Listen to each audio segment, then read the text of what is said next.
Shalom saudara-saudari yang terkasih dalam Kristus. Sebelum kita memulai renungan hari ini, mari kita berdoa.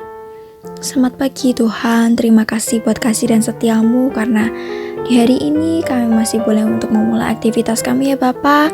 Dengan renungan di pagi hari ini, biarlah renungan di pagi hari ini dapat memberkati kami, dapat menjadi kekuatan bagi kami dan juga menjadi pengingat bagi kami untuk bisa melakukan setiap aktivitas kami dengan baik dan sesuai dengan kehendak dan juga rencanamu ya Bapa.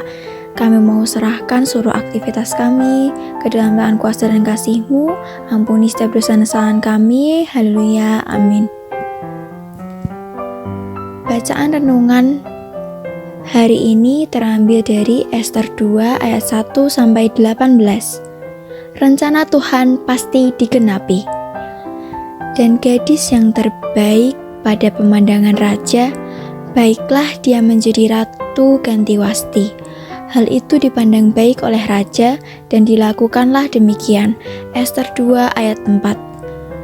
Kisah hidup Ester bermula dari seorang gadis yatim piatu bangsa Yahudi yang merupakan bangsa buangan.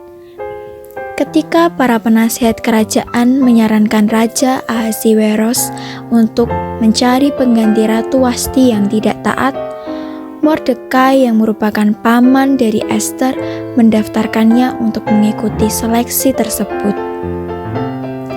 Ester yang asalnya bernama Hadasa kemudian terpilih menjadi ratu menggantikan Wasti. Meski Ester berhasil terpilih menjadi permaisuri, situasinya tidak mudah bagi Ester. Karena ia berstatus budak sekaligus tawanan, ditambah lagi ia keturunan bangsa Yahudi, bangsa jajahan Raja Ahasiweros. Karena itu Ester harus merahasiakan latar belakang hidupnya, sebab jika raja tahu, resikonya sangat besar, yaitu hukuman mati. Meskipun dalam kitab Ester tidak pernah disebutkan kata Tuhan sama sekali, namun pengangkatan Ester merupakan bukti kedahsyatan Tuhan dan merupakan berkat campur tangan Tuhan. Terpilihnya Ester sebagai permaisuri menggantikan Ratu Wasti adalah rencana Tuhan untuk menolong bangsa Israel dari penindasan bangsa Media Persia. Ester dipilih karena ia punya ketaatan dan kerendahan hati. Karakter inilah yang membedakan Ester dengan gadis-gadis yang lain.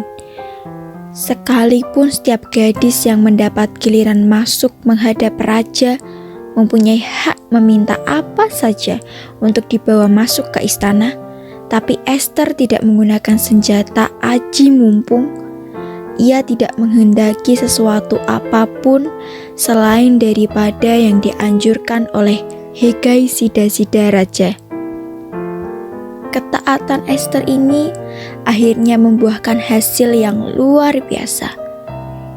Bukan hanya dari semua orang yang melihatnya timbul rasa kasih sayang, namun Raja Ahasiweros pun tersentuh hati setelah melihat dia. Ester pun dipakai Tuhan untuk menyelamatkan bangsanya dari upaya pemusnahan massal terhadap bangsa Yahudi yang direncanakan oleh Haman. Pengalaman Ester membawa kita untuk belajar bahwa sesungguhnya dalam setiap perjalanan hidup kita, Tuhan mempercayakan peranan penting yang akan berpengaruh bagi hidup orang lain. Karena itu, penting bagi kita untuk terus hidup sesuai hikmat dan rancangan Tuhan.